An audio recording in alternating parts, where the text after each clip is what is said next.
dalam setiap tempat yang ditinggalkan, ada sesuatu yang tertinggal. Sebuah kisah, sebuah bayangan, atau mungkin sebuah kutukan. Selamat datang di channel Dongeng Misteri. Berani dengarkan hingga akhir, karena cerita ini mungkin akan menghantui tidurmu. Kisah horor Arwah Tante Lita. Kakekku pernah menegur ibuku karena cerita ini. Ya, cerita ini dialami ibuku saat masih berusia 14 tahun. Walaupun sudah lebih dari 30 tahun berlalu, tapi masih membekas di memori ibu meski telah samar. Salah satu rumah di sebuah kampung yang jauh dari kota di Provinsi Sulawesi Tenggara pada pertengahan tahun 1980 tengah mengadakan kenduri pernikahan. Ya, tepatnya di rumah orang tua ibuku atau kakekku. Dan yang melangsungkan pernikahan adalah adik dari ayah ibuku. Atau lebih tepatnya yang menikah adalah tante ibuku yang paling bungsu, sebut saja Tante Lita. Singkat cerita, setelah sebulan menikah, Tante Lita dan suaminya memutuskan untuk pindah. Mereka memilih untuk tinggal di kebun. Sekedar gambaran, kebun yang dimaksud adalah sebuah ladang bercocok tanam yang letaknya di hutan sekitar kaki gunung dan jaraknya puluhan kilometer dari kampung. Di kebun ini, mereka menanam apa saja dan hasilnya dijual ke kota dengan menggunakan jasa angkutan tenaga kuda. Maklum, zaman dulu, ya begitulah kehidupan mereka. Konon, di kebun tempat mereka tinggal itu cukup angker. Ada sebuah pohon beringin yang apabila malam hari tampak dari kejauhan di pohon itu seperti menggantung puluhan balon. Di pohon itu terlihat sangat terang, tapi apabila diperiksa keesokan harinya, tidak ditemukan apa-apa. Namun, terdengar suara samar dari atas pohon yang apabila dilihat cuma nampak daun-daunnya yang rimbun. Pernah suatu malam, Tante Lita terjaga karena mendengar suara seperti babi. Dia menyangka mungkin babi hutan tengah makan tanaman jagung dan ubinya, dan dia keluar untuk mengusirnya. Tapi alangkah terkejutnya karena yang didapati bukan babi, melainkan sesosok makhluk menyerupai serigala dengan mata merah menyala. Hari pun berganti. Minggu berganti bulan, Tante Lita pun hamil. Tatkala usia kandungan Tante Lita memasuki 7 bulan, Tante sakit parah. Akhirnya, suaminya memutuskan untuk membawanya balik menetap sementara di kampung agar Tante bisa berobat. Tapi untung tak dapat diraih malang, tak dapat ditolak. Akhirnya, Tante Lita meninggal dengan usia kandungan 7 bulan. Penyakitnya pun tak bisa diobati, karena katanya penyakit dari makhluk-makhluk hutan. Ada yang aneh saat Tante Lita akan dimandikan. Tiba-tiba saja kukunya memanjang sekitar 1,5 cm, yang membuat gempar seluruh penghuni rumah termasuk ibuku yang masih berumur 14 tahun kala itu sangat ketakutan. Prosesi pemakaman pun dilaksanakan dengan cepat. Tante Lita dimakamkan di kebun belakang rumah kakekku, sekitar 200 meter dari rumah. Dan sampai saat ini makamnya masih ada. Dan ada yang aneh pada jasad Tante Lita, yaitu orang-orang menusukkan beberapa jarum di kakinya. Entah apa maksudnya, ibuku pun belum mengerti. Dan disinilah awal keseraman mulai terjadi. Pada malam pertama, malam harinya keluarga dan tetangga datang untuk membaca ayat-ayat suci Al-Quran. Kesedihan masih terlihat di raut wajah suami Tante Lita dan kakekku. Pada pukul 10 malam, para tetangga dan kerabat pun pulang ke rumah masing-masing. Yang tersisa di rumah cuma kakek, nenek, suami Tante Lita, dan ibuku yang masih berumur 14 tahun, serta saudara-saudaranya. Kata ibuku, ketika menceritakan kisah ini padaku, menjelang tengah malam, terdengar suara tangisan meraung-raung histeris dari arah makam Tante Lita di belakang rumah. Tangisannya menyayat sekali. Sesekali juga terdengar suara tertawa seorang wanita. Seluruh penghuni rumah yang ketakutan cuma bisa pasrah dan berdoa. Tangisan Tante Lita itu ternyata membahana sampai ke rumah-rumah tetangga lainnya. Terdengar suara tangisan pilu yang disertai suara orang menarik daun kelapa di sepanjang jalan di kampung. Spontan saja, keesokan harinya menjadi gosip hangat di kampung dan membuat warga di desa takut keluar rumah bila malam. Di malam kedua Tante Lita dimakamkan, tinggal beberapa orang saja yang datang melanjutkan pengajian di rumah kakek. Itu pun pada pukul 9 mereka sudah pamit pulang. Konon kata ibuku, malamnya di dinding rumah kakekku yang terbuat dari papan itu terdengar suara seperti ada orang mencakar-cakarnya dari luar rumah. Menjelang lewat tengah malam, suami Tante Lita hendak kencing. Maka diraihnya lampu tempel. Maklum, belum ada listrik masuk desa pada waktu itu, dan berjalan menuju dapur. Ketika sedang asik kencing, tiba-tiba suami Tante Lita merasakan bulu kuduknya berdiri, dan tiba-tiba saja dia mendengar suara tawa cekikikan. Benar saja, di sudut dapur sekitar 5 meter dari tempat dia kencing, terlihat Tante Lita berdiri dengan bola mata berwarna putih dan di sekitar matanya hitam. Rambutnya terurai sampai di punggungnya. Betapa terkejutnya suami Tante Lita. Mereka pun saling beradu pandang, dan yang paling mengerikan dan menjijikan, terlihat arwah Tante Lita menggendong sebuah orok bayi yang masih merah. Suami Tante Lita tidak dapat bergerak, mulutnya kaku, bulu kuduknya seakan mau terbang. Rasa cintanya pada almarhum berubah menjadi ketakutan yang luar biasa. Dalam keadaan itu, terdengar cekikikan Tante Lita sambil berkata pada mantan suaminya dalam bahasa daerah kami, "Kesini, kesini, kamu tidak rindukah padaku beserta anakmu ini? Kesini, gendong anakmu." Dan diakhiri dengan suara tangisan. Namun, entah kenapa seisi rumah tidak ada yang mendengarnya, kecuali suaminya. Dan dalam keadaan ketakutan itu, suami Tante Lita refleks melempar lampu tempel ke arah Tante Lita dan berlari menuju kamar kakekku sambil berteriak minta tolong.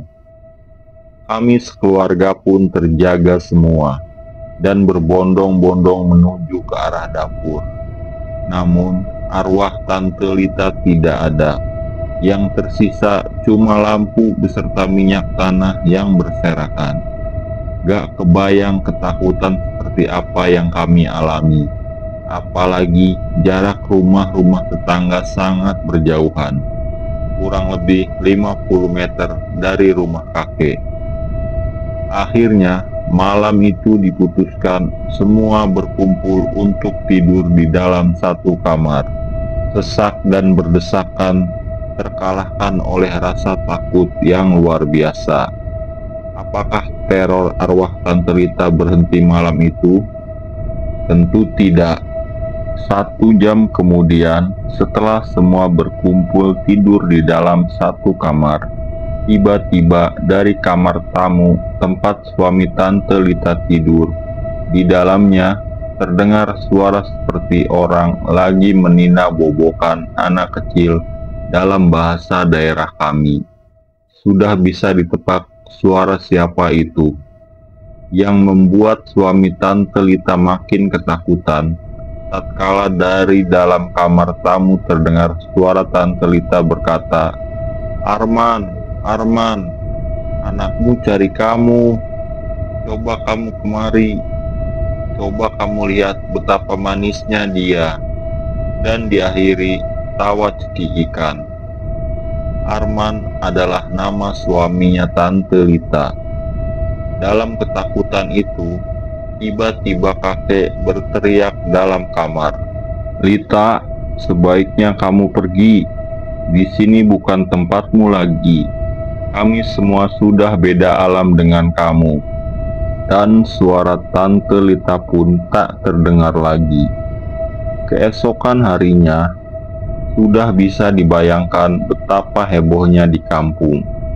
Bermacam-macam gosip beredar, mulai dari masalah mati yang tak wajar, yakni dalam keadaan hamil, lalu gosip masalah tata cara penguburan yang kurang didoakan, hingga masalah tentang tante yang semasa hidupnya jarang sholat, ditambah kakek sekeluarga yang kurang berpegang pada agama pada waktu itu. Akhirnya, ibuku yang pada waktu itu masih kecil beserta saudara-saudaranya diungsikan ke rumah saudara nenekku di kampung sebelah untuk sementara waktu, guna mencegah hal-hal yang tidak diinginkan. Tapi tidak dengan kakek, nenek, dan suami Tante Lita. Mereka tetap di rumah itu. Orang pintar pun dipanggil untuk memagari rumah kakekku. Maklum, zaman dulu apa-apa pasti ngandelin dukun. Di malam ketiga, di rumah kakek masih diadakan pengajian. Tapi sudah bisa ditebak, mereka atau para tetangga tidak bisa berlama-lama.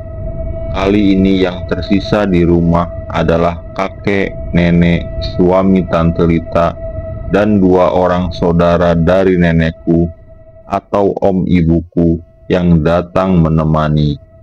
Kebetulan rumah kakek terdiri dari 3 kamar tidur, yakni kamar tidur utama tempat kakek dan nenekku tidur, kamar tidur ibuku beserta saudara-saudaranya yang kini ditempati untuk tidur suami Tante Lita, beserta 2 omnya, ibuku yang datang menemani, serta kamar tamu yang kini lagi kosong. Kata ibuku yang menceritakan kisah ini padaku mengatakan, malam itu hujan agak rintik dan bulan agak tertutup awan. Seisi rumah pun mencoba untuk memejamkan mata. Namun beberapa saat ketika mereka semua mulai tertidur, tiba-tiba terang suara yang berasal dari kamar tamu membangunkan seisi rumah. Semua berlari ke kamar tamu dan mendapati kaca lemari pakaian pecah. Dan yang lebih mengejutkan lagi, kasur dan spray sudah koyak seperti dicakar sesuatu. Kapuk berserakan. Kali ini nenekku benar-benar ketakutan dan meminta diantar ke rumah saudaranya malam itu juga. Tapi kakekku menenangkan nenek dan mengatakan besok pagi saja. Belum reda rasa takut mereka, Tiba-tiba saja suara gaduh terdengar dari arah dapur. Kakek pun berlari ke kamarnya dan mengambil sesuatu di bawah kolong tempat tidurnya. Ya, sebuah parang yang cukup tajam. Lalu kakek melangkah ke dapur dengan pelan-pelan. Astaga, piring-piring dan gelas berhamburan di lantai dapur, dan di antaranya sudah pecah. Belum habis rasa penasaran kakek, tiba-tiba, "Herman!" terdengar suara teriakan nenek dari dalam kamarnya. Kali ini kakek, suami almarhum Tante Lita, beserta 2 orang adik nenek berlari menyerbu kamar, dan didapatinya nenek ketakutan lemas. Dengan terbata-bata, nenek berkata sembari menunjuk ke arah sudut kamar, Lita, dengan anaknya." Ternyata, waktu terjadi kegaduhan di dapur, nenek memilih lari ke kamar untuk sembunyi. Niatnya menghindar, tapi justru ketemu dengan arwah Tante Lita yang menggendong bayinya di dalam kamar. Namun, kini arwah itu sudah hilang dengan meninggalkan aroma kapur barus. Akhirnya, malam itu mereka berkumpul di ruang tengah guna menunggu subuh. Rasa kantuk pun sepertinya lenyap. Tapi belum lama-lama mereka hendak menenangkan diri, tiba-tiba dari arah belakang rumah terdengar suara anjing yang mengeluarkan suara tertentu. Dan rupanya kakek sangat paham akan suara anjing seperti itu. Dengan berbekal parang tajam yang masih melekat di tangannya, tiba-tiba kakek berlari ke arah dapur dan membuka pintu dapur. Kakek segera menyerbu ke tempat di mana dia mendengar suara anjing tadi. Kakek pun berteriak, "Setan durhaka!" sambil mengayunkan parang ke arah rumpun pisang. Tak ayal lagi, sebuah anak pohon pisang tumbang terkena sabetan parang. Namun, baru saja beberapa detik, tiba-tiba anjing tadi menyalak lagi. Kali ini berasal dari arah rimbunan kopi sekitar 15 meter dari tempat kakek berdiri. Dari remang-remang rimbunan kopi itu, terlihat arwah Tante Lita berdiri. Dengan sigap, kakek berlari mendekat rimbunan tersebut dan mengibaskan parangnya ke arah arwah adiknya itu. Tapi lagi-lagi cuma ranting dan daun-daun kopi saja yang berguguran, dan arwah Tante Lita telah hilang lagi. Saya yang mendengar cerita ini dari ibu sempat berpikir, apa iya parang bisa melukai makhluk halus? Akhirnya, kakek tidak melihat lagi penampakan Tante Lita. Beliau memutuskan kembali ke dalam rumah dan berkumpul di ruang tengah bersama yang lainnya. Tidak ada suara, cuma hening. Kakek, nenek, suami almarhum, dan kedua saudara nenek cuma bisa diam. Dan kakek sempat melirik jam dinding telah menunjukkan pukul 3 dini hari. Sampai akhirnya, "Tolong! Tolong!" Samar-samar suara itu terdengar, tapi mereka belum tahu dari mana suara itu. Mereka pun memasang pendengaran baik-baik, dan akhirnya mereka dapat mengetahui asal suara tersebut. Suara itu terdengar dari arah rumah tetangganya, sekitar 50 meter dari rumah kakek. Akhirnya mereka memutuskan keluar rumah dan menuju ke rumah tetangga. Ya, tepat sekali. Suara tangisan itu berasal dari rumah tetangga, sebut saja Pak Siwo. Dan suara tangisan itu adalah suara istrinya. beberapa tetangga lainnya pun juga berdatangan, dan mereka semua menghambur masuk ke dalam rumah Pak Siwo. Dan astagfirullah, mereka melihat pemandangan yang cukup mengerikan. Pak Siwo lagi terkapar tak bernyawa di dapur dan diratapi oleh istrinya dengan luka robek di punggungnya yang menghitam seperti bekas cakaran, cukup dalam dan mengeluarkan banyak darah. Seperti yang diungkapkan oleh istri Pak Siwo, bahwa malam itu Pak Siwo memang sedang sakit perut. Menjelang subuh, Pak Siwo bangun hendak buang air besar di kakus belakang rumahnya. Zaman dulu di kampung masih belum ada yang punya WC, yang ada cuma kakus saja. Tak lama, tiba-tiba istri Pak Siwo mendengar suara cekikikan disusul suara erangan kesakitan suaminya dari arah dapur. Istrinya pun keluar dari kamarnya berlari ke dapur dan mendapati Pak Siwo tengah mengarang kesakitan sambil memegang punggungnya yang menyemburkan darah. Bahkan istri Pak Siwo masih sempat melihat arwah Tante Lita keluar dari dapur dengan melayang tembus melalui dinding dapur, disertai suara cekikikan. Akhirnya, dalam waktu sekejap, Pak Siwo menghembuskan nafas terakhirnya. Sangat tragis. Sudah bisa ditebak, cacian dan makian warga dilontarkan kepada keluarga kakekku. Bahkan sampai tuntutan pun dilayangkan. Akhirnya subuh itu juga kakek beserta beberapa warga kampung dengan berbekal obor mendatangi kuburan Tante Lita yang berjarak 200 meter di belakang rumah kakek. Mereka mencabut nisan Tante Lita dan memasangnya terbalik.